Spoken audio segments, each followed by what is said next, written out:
Welcome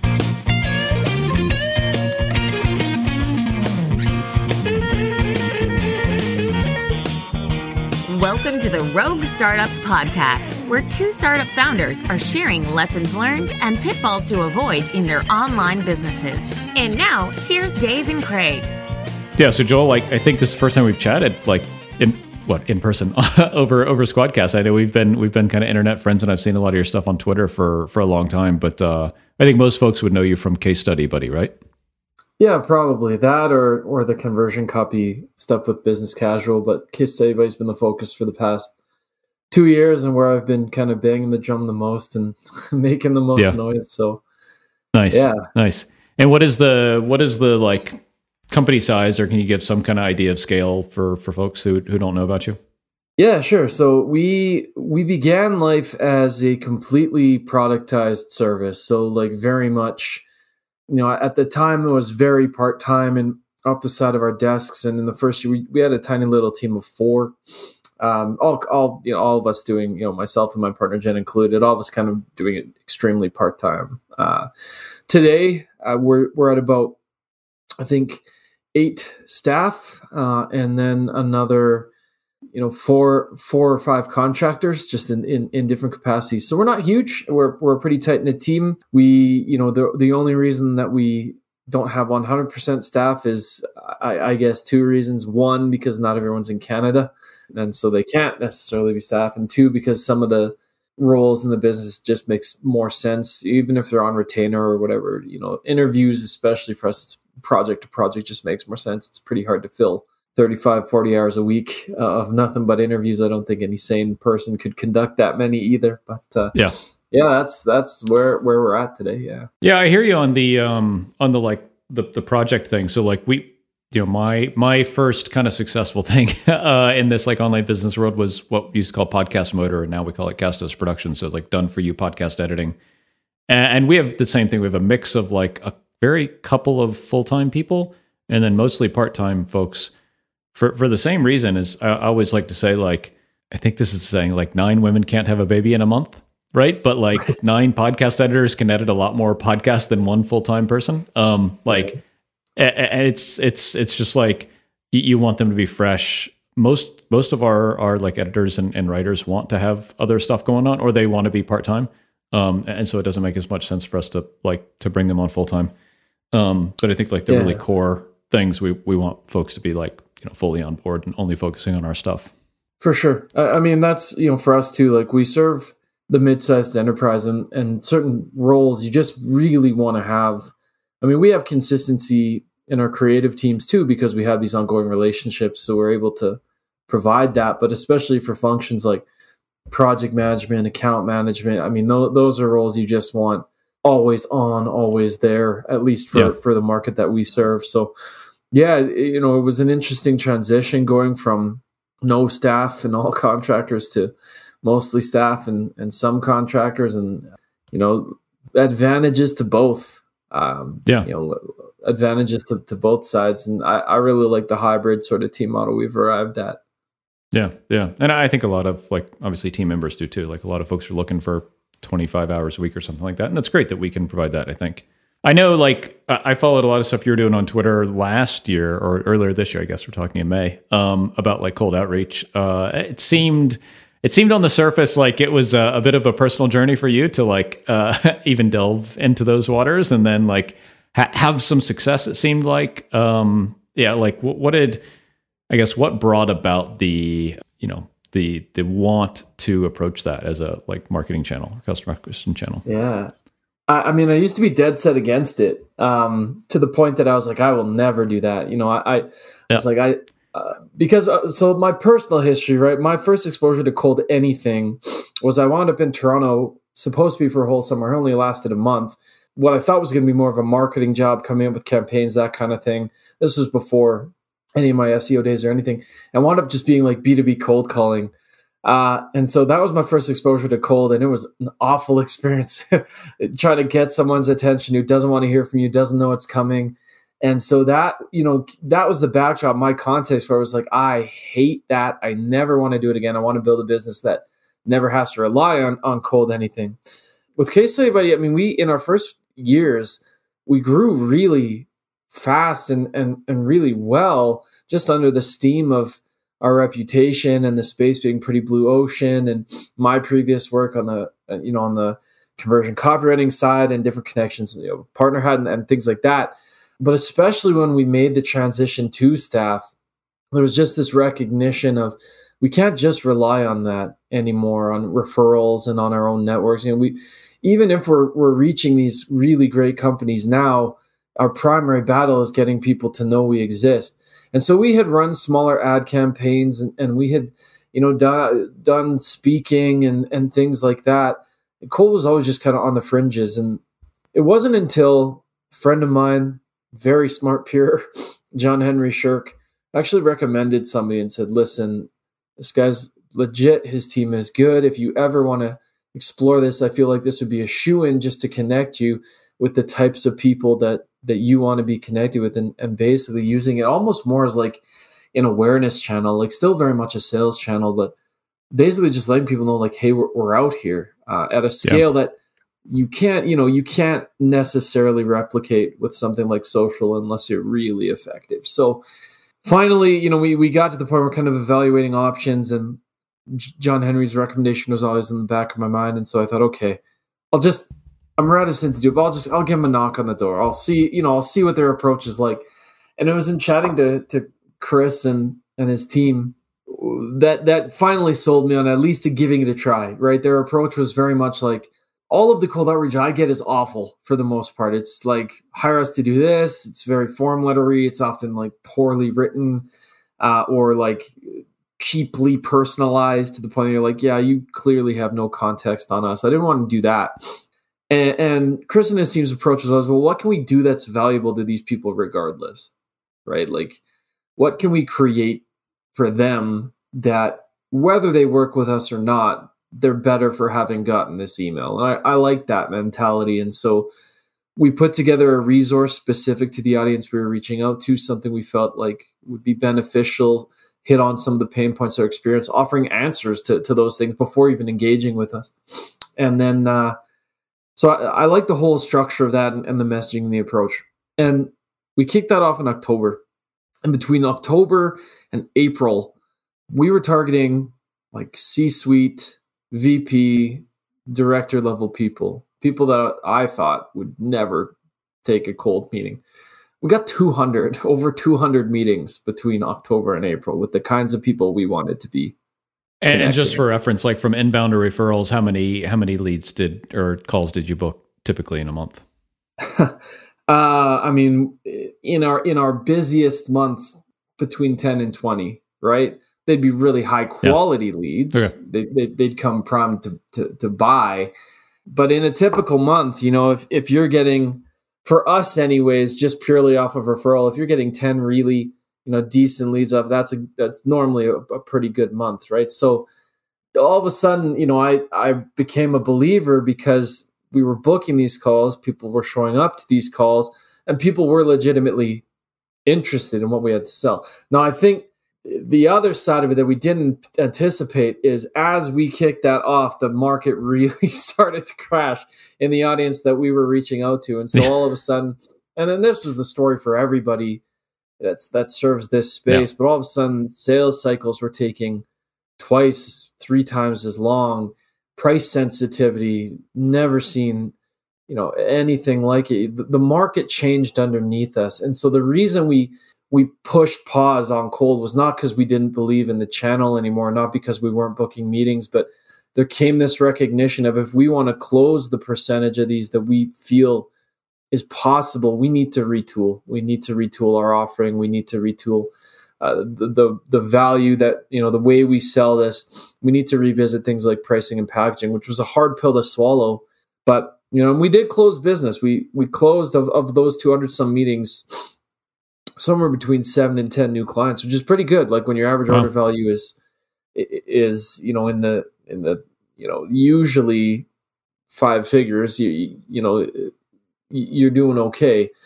But we had to make the decision, like, if we really want this to be successful for us, because based on the conversations we were having, it also became not only an awareness channel, a learning channel for us. We started to be able to get feedback at scale on our offer, which we had never previously been able to do, because it's kind of like that weird analogy where it's like, if you only study the bullet holes in the planes that come back, you don't really know what the problem with the plane is. Yeah. And this was a chance for us to see like the planes that went down and like start to assess, okay, where do we need to improve in order to start closing and start moving more quickly. So yeah, I went from being totally against cold to now, I believe done well, it's still a very viable channel. Yeah. A very good opportunity to grow.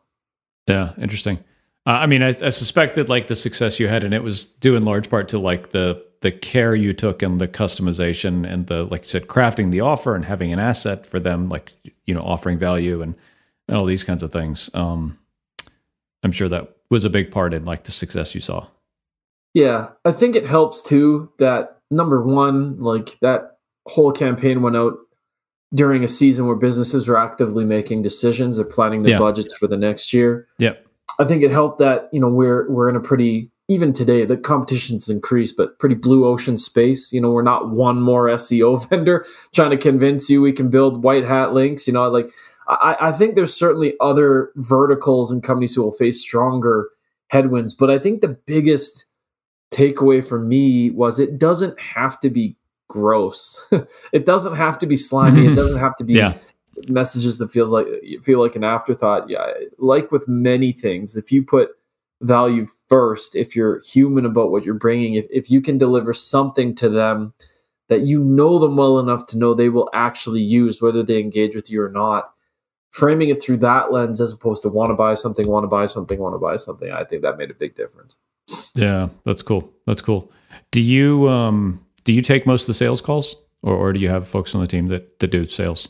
I used to, and I think during this season I'll probably come back to taking some of these just as we navigate the change. For me, it's important to get that firsthand experience of how different things are landing. But we do have a team, and you can imagine too, I mentioned earlier, we're not a big company. So when you have sometimes 75 calls in the span of a month and a half, that's quite a lot for a small team to navigate too. So we actually had the opposite challenge that some companies do. It wasn't that we weren't getting enough meetings. It was that, holy cow, how do we handle the meetings we're getting and the other things on our plates? So, I like to be involved in that sales process, especially anytime a change has been made, just because for me, it's not that I don't trust people to come back with the data, but I'm a copywriter. I love running interviews. I have an ability to suss out how decisions are made or how something might be landing. So I like to use it as a data gathering,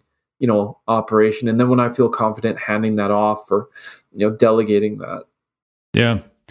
Yeah. I mean, I'm kind of like heading up sales for us right now, because we had a couple of sales folks previously, and it didn't work out for a couple of reasons. And I think one of them was that there's a big difference between like a founder selling and you gathering and internalizing the feedback and taking it back to like your package and pricing and everything like that.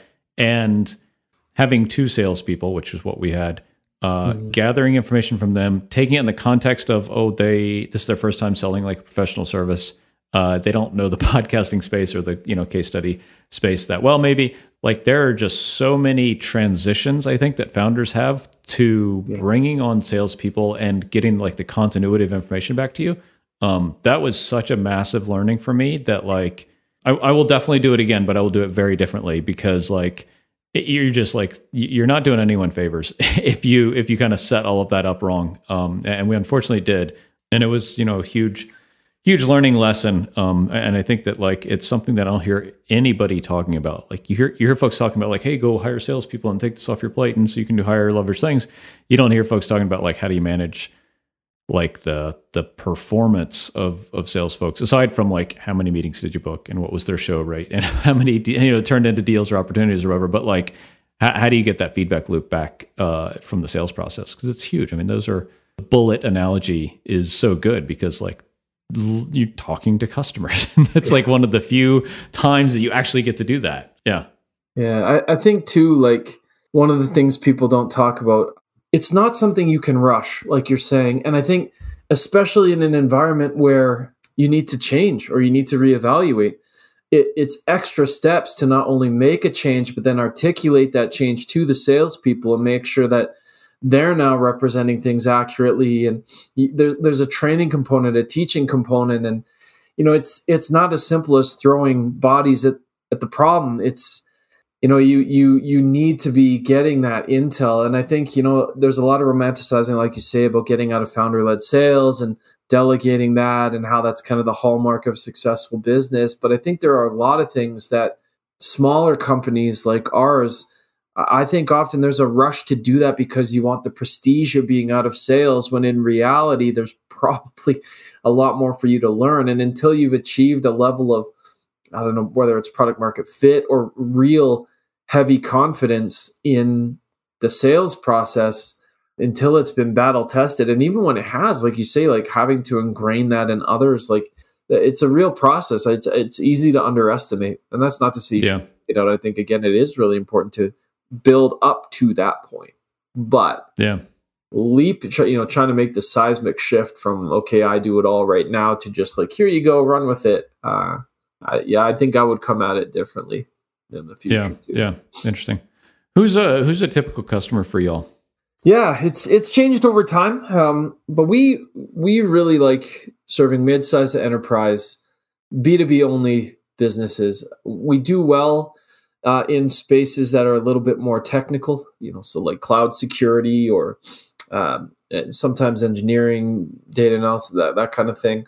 But we also do really well with professional services. I think one of the quirks of customer stories, one of the really difficult parts of making this your niche, is that you can only ever do as much work as your clients can get buy-in for. You don't just have to sell your client, they then have to be able to get buy-in from their clients to take part in stories. And so clients tend to come in one of two flavors. Either they have so much basically demand and buy-in that they can't keep up. And we really like those relationships because there's just built-in scale, and at that point, you just become the delivery arm, and you can collaborate on strategy, and you can pick, they can pick who they want to interview, and you can be very intentional about all of it. There's that, but far more common are the companies who really struggle to get buy-in, who don't have internal alignment, or they're still spinning up the infrastructure of their referral programs, or they don't have the gigantic client bases of like a HubSpot where you can do 50 stories in a year. They might have 50 clients total. You look at like a mid-size agency even.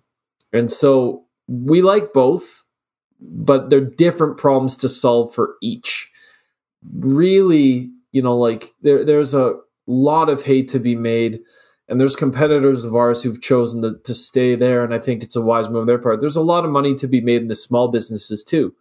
And the trade-off is they might have smaller budgets, but they also tend to have closer relationships with clients, fewer hurdles to jump through. So, it's an interesting space to play in, because you either decide too that you're going to make helping get buy-in your problem and try to equip them to do that, or not, and that influences who you go after too. So there's been a lot of landmines we've walked into and mistakes we've made in trying to arrive at that. But yeah, mid-sized to enterprise, B2B, whether it's software, whether it's tech, whether it's services, we don't really care.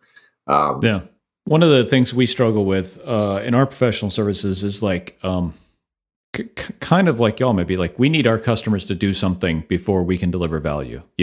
We need them to record the podcast episode like this and send it to us before we can go edit it and produce it and do the video and all that kind of stuff. I would suppose you all have even more of that kind of struggle, because you're not even talking to them, but they're customers. So you got to say, hey, who can we talk to? How are we going to schedule this? How are we going to get them on the phone? I'm sure you're doing video, so it's hey, they have to look reasonable. And are you sending video kits? I don't know, what does that all look like for y'all? Yeah, I mean, if you peek under the hood of our operations, everything's a process, right? I mean, even 7 years in, we can still be surprised by something that happens in the process. But I think you're right in that, number one, we're limited by how many clients they have. Number two, how many they can get buy-in for.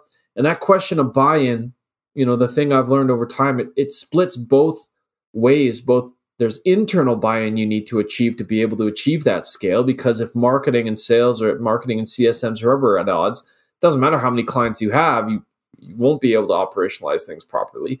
And then there's the external buy-in too, which is, we identified that first as like, well, how can we help them feel confident in pitching their customers and getting their customers to take part?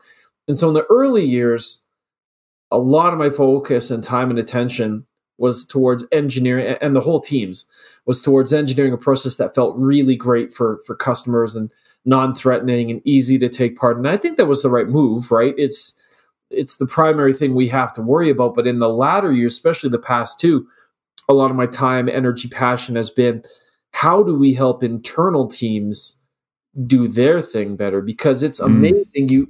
We're very fortunate that we serve some multi-billion-dollar companies and a lot of companies in the 30 plus million range. And as an outsider, it's really easy to look in and assume, we didn't wind up working them, but for example, it's easy to look at a company like Shopify and assume, oh yeah, they must have like a really rich infrastructure for identifying candidates and a really strong team around this. And then the reality is it's one person. When we were engaged, it's one person, and there's zilch. There's nothing. They're building it as they're going, and that's certainly a trend that I've seen over the past couple of years. Really, whether it's just my own perception or awareness of it, or that it's actually happening, but I see a lot of companies now finally starting to make actual dollar and personnel investments in customer marketing as its own function, and that's both exciting and complicated because, again, you can't just build a customer marketing department and say, go to the case study thing. They're still dependent on everybody else in the org from leadership on down to enable that to happen. So, we started out looking at the client's customer side. And now these days, really looking at how do we help companies do things like stand up SOPs, make pitches, set consistent expectations, because it's all one big ecosystem. It all runs together. Yeah. Yeah, it's interesting.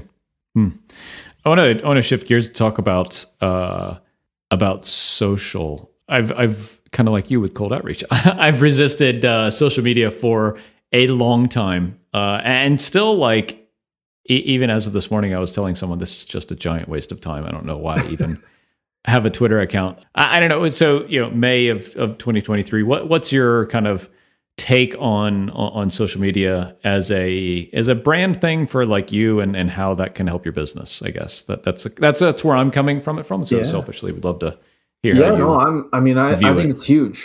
I can pin so much of the opportunities that we've been able to capitalize on, the relationships I have to social. But that being said, my mentality for social, when I'm at my best and most consistent, is the mentality of solving problems in public.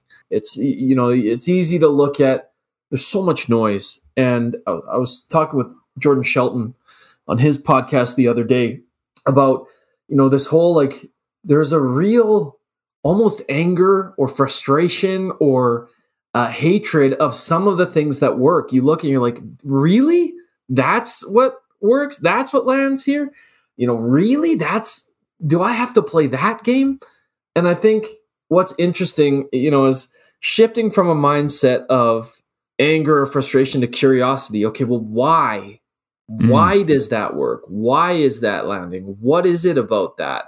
And how can I adapt that to who I am? So I'm a huge believer in the power of social.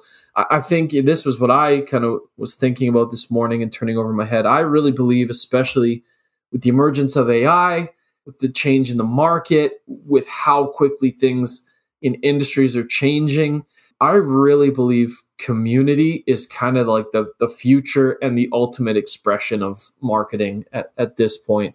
If you can build a community and not just like, oh, we have a Slack and so we've done it. This has existed for eternity in terms of people have always said your network is your net worth and so on and so forth. But on a company level, even if you can foster involvement in that way, if you can become known for solving problems in public, if you can be a connector, like one of my favorite people living and breathing is Andy Crestodina at Orbit. And, he doesn't have necessarily that I know of like a Slack channel or community, but he has made an incredible career and life, I believe, of just connecting the dots between people and being an advocate and fan of individuals. And I know for sure that served his business well, him well, and all of those people too. So yeah, I think on a personal branding level, it's incredibly important and has created all kinds of opportunities. But on a company level, especially solving problems in public and doing that consistently, I think as a bridge to community, that's how I come at it now. Yeah, I mean, I've been on Twitter for a long time and largely just like inactive. In the last few months, last six months maybe, I've been more active. And the one thing along the lines of what you're saying that I learned is that when I use the word I and not the word you, it really seems to resonate like much better. Like, I learned this, I'm struggling with this, I think this, not like you should go to the gym 3 times a day and you should eat vegan and you should do cold outreach and all this kind of crap that like nobody wants to hear. I mean, I think it's similar to like how I can solve problems in public. The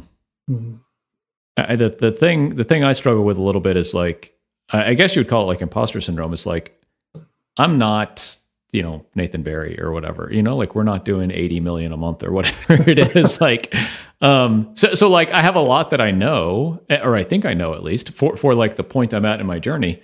And sometimes I feel like, man, I am super unqualified to even say this because like there's a bunch of shit that I think that's probably wrong.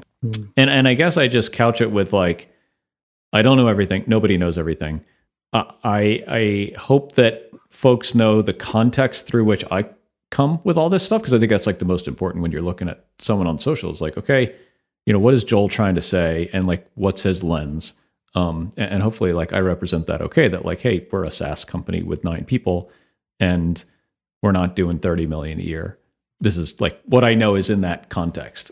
I think though, like, and I connect with that because I think when you care a lot about the work you do and when you're an analytical person, there's always this like hidden fear of being found out for just like not being someone else. But the reality is, it's nobody, for the most part. I mean, the internet can be a cruel place, but living like you're under the anvil waiting for someone to call you out, most people don't care. And most people are they're hungry. In my experience, they're hungry for community. They're interested in practical advice. They want to connect with someone on that journey. And I think what's fascinating is if only the best and most qualified people could build these thriving communities. Like, let's take the copywriting community, for example, my old stomping grounds. Like, if only the very best in the business were qualified to offer any kind of insight to anyone, that'd be a pretty desolate landscape. I mean, there's only got to be, I mean, how many copywriters are there? Probably in the hundreds of thousands. How many of them could we say are truly, AAA elite home run hitters? 100? Less, far less, like.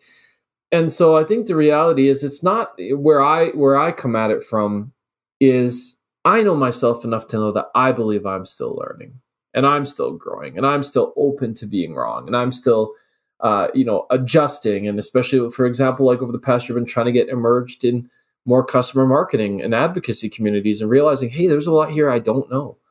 And so I think there's a humility to that, but also you can serve people wherever you're at with the knowledge you have. There's always another rung. We look up at people up the ladder to us. They look up the ladder to them. There's people who want to be like you and I, and people that want to be like the people who want to be like you and I. So it's just at the end of the day, I think we've created this mentality that the internet is just full of people waiting to call you out and waiting to call you a fraud and go, you don't know that. I know that way better. And in reality, that's just not been my experience. I think if you approach it with humility, if you approach it with this weird combination of humility and confidence in what you're teaching and humility when someone presents an alternative viewpoint or a new idea, and you know what, I actually hadn't considered that. Or that's a really great point. You don't have to have it all figured out to create things of value for the community. And I think especially just the way I sense that you're wired up a lot like me, I think we block a lot of our own shots when we choose to not share out of fear that, well, someone better than me they'll say it better than I can. So yeah, I mean, the thing that gets me over the hump more than anything is, folks like Rob Walling or whoever who have just shared so much of their like professional lives so openly throughout the years that like, I mean, I can't quantify the value of those folks, right? Like Joel from Buffer and, you know, Tyler Tringus and all these folks that are just enormous like bodies of work that just super open and have shared. And like, fuck, like it's kind of my job to do a little bit of that, right? Because like I have a decent amount of experience to someone, right? And so like I kind of think it's the least I can do almost to like share what I know, and there's hopefully someone who finds it helpful. That's about the only thing that gets me over my own issues. Yeah, I think great ideas can also come from anywhere, right? And like different people teach in different ways. Like even you think about like I don't know his name and I don't ever care to, but there's some like old bald crotchety guy in the sales world who just like he's a total asshole. And you watch his videos, it's just him calling out like, I had a guy, you know, he's telling his wife, push. He's on the call, you know, doing a sales call while he's delivering, you know, in the delivery room. And, you know, he's a total jackass, but certain people like, I need that in my life. You know, that hits for me. Yep. There's other people in the sales realm who, you know, polar opposite, and they teach similar ideas in a very different way or a different approach, right? And I think that's like the interesting thing too, is when you think about the people you learn from in your own life. Like I've learned immeasurable amounts of lessons from my dad. Is my dad a perfect guy? No. Was my dad the perfect dad? No, dad's the perfect dad. But it's right. because it came from him and his voice and his experience. It was something I could relate to. And so, you know, when I'm teaching things like, you know, one of the things that I've blocked my own shots on for years and taken it just far enough and then never pushed it live. You know, when I was developing a course on how to hire and build writing teams, something that I've done, I always stop shy because I'm like, well, I haven't done this in a corporate environment, or I haven't done this in whatever environment. It's like, meanwhile, the people that I show the things I've been working on, they're like, this is so valuable. This is great. This lands for me. So it's, yeah, I mean, it's realistically, it's just about growing a thicker skin, not worrying so much that someone's not going to like you, because the reality is the world is full of, you know, people who will find a bone to pick with anybody. And as long as you know your intent, and as long as it comes from a place of humility, you know, you're not crying CEOing it out there, making it all about you. You know, I think people can sense that. So yeah. No, fair enough.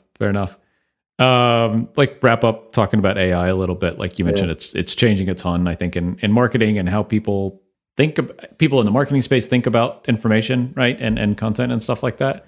I agree that like the reason that I'm so bullish on like brand, whether it's my brand or Casto's brand, is like the barrier to entry for so much is lowered. And I think the only thing that's still kind of defensible is brand. And you know, brand / community. I think they're kind of related. I don't know. Where do you see it going? Like, I think we know where we are today, or I think we know where we are today. Like, where do you see this going in the next like 18 months or so? Yeah, I feel so mixed about all of this, because on the one hand, I'm so excited for the opportunities unlocked by some of these things, the outlets created, the efficiencies found.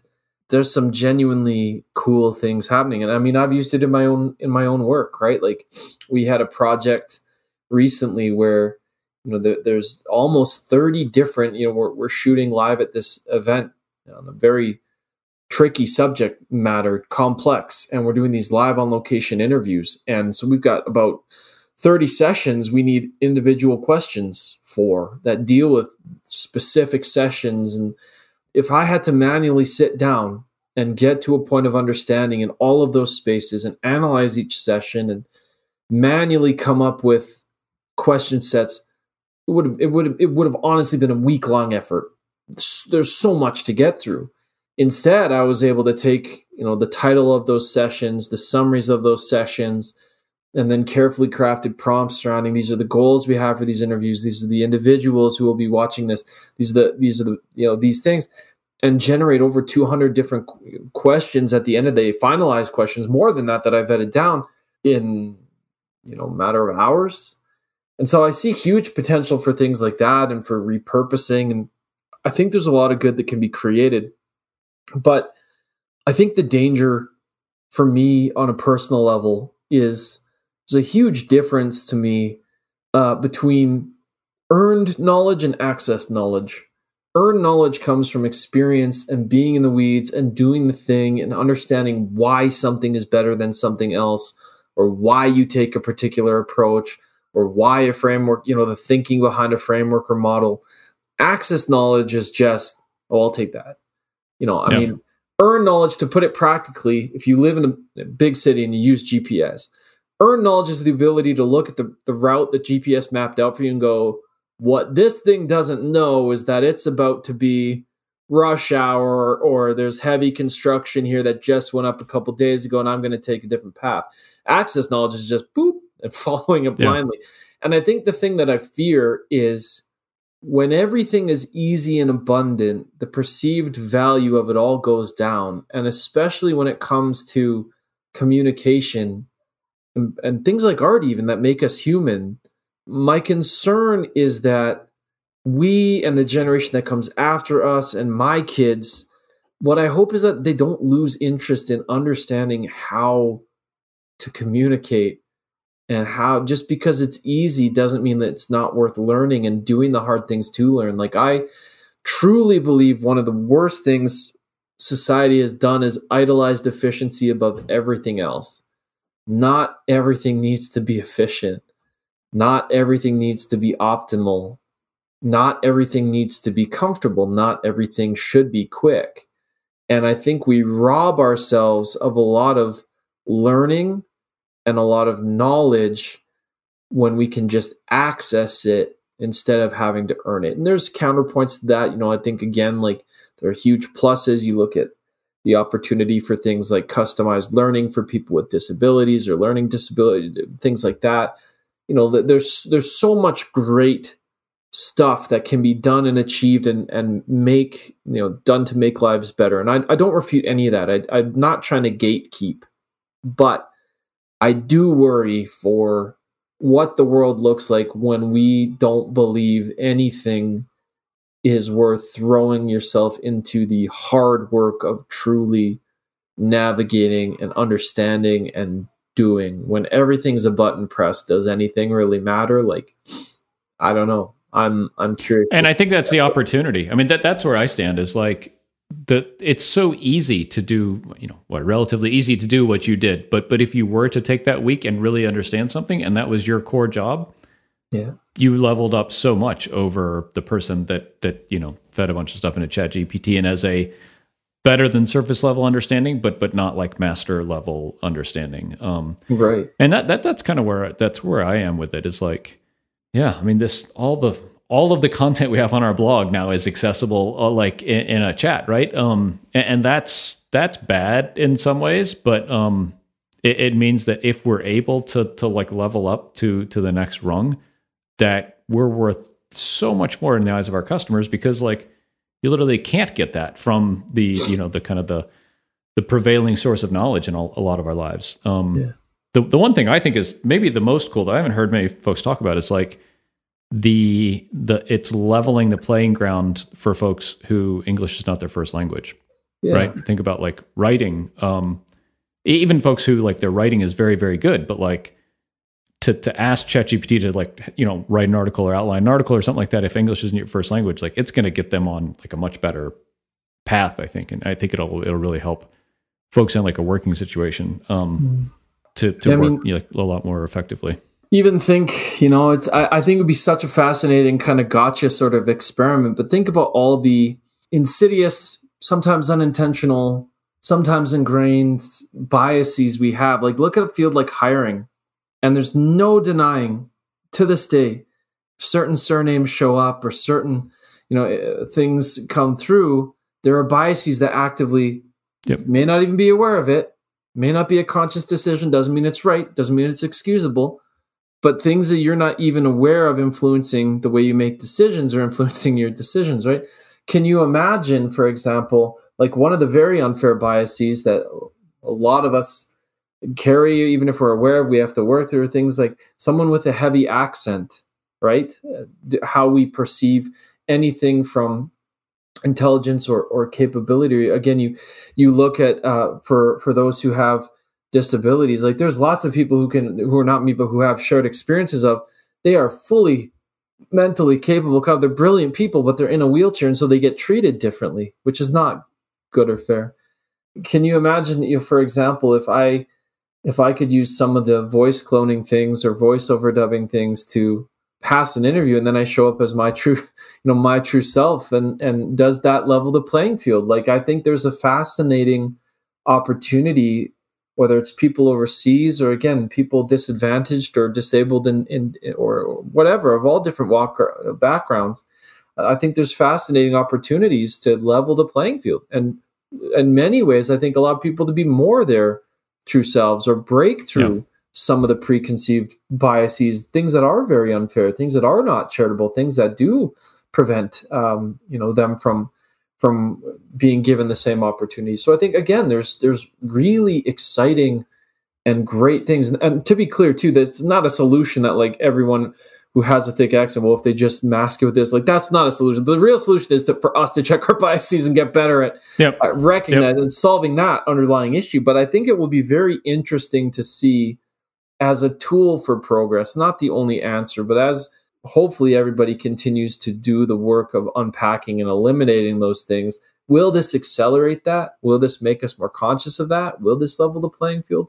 I hope it will. I think there's great opportunities for that. So it's not all bad and it's not all good. And I think my headspace is more tilted to the bad, because of late I've been watching, like, interviews of people saying AI is going to kill us all one day, and it's going to lead to basically the end, which is terrifying as a prospect. But I'm very curious to see what kind of social impact, especially what kind of human rights, what kind of justice impact. And, by the same token too, there's opportunity to create, but then at the same time you think, well, people who do caricatures on Fiverr, will they ever have a viable business model again?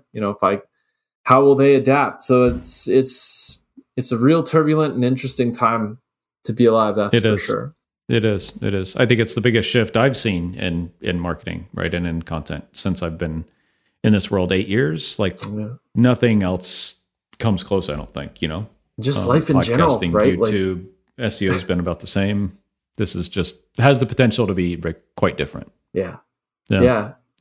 Awesome, man. Well, it's good to chat. Thanks so much for coming on the show. I appreciate it. Yeah, thanks for the opportunity. I hope there's something here for people to latch on to, or unpack, or carry forward. I think there's a lot. And where's the best place for folks to connect with you? Yeah, personally, LinkedIn, I try to share kind of my own stream of consciousness, and, again, solve problems in public, share things that are actually useful. Don't always reply quickly, but I do always reply, so feel free to drop a message there. If you're curious about Case Study Buddy, or you're just trying to improve your own processes, whether you can engage with us or not, our blog's full of content, things that you can take and apply and noodle on. And, we'd love to work with clients on that side of things, but we share a fair amount of our thinking there too. So it's a worthy stop if you're ever planning, a program, or preparing for an interview, or trying to get buy-in. There's resources on all that stuff there. Awesome. Thanks, Joel. Thank you. Thanks for listening to another episode of Rogue Startups. If you haven't already, head over to iTunes and leave a rating and review for the show. For show notes from each episode and a few extra resources to help you along your journey, head over to roguestartups.com to learn more.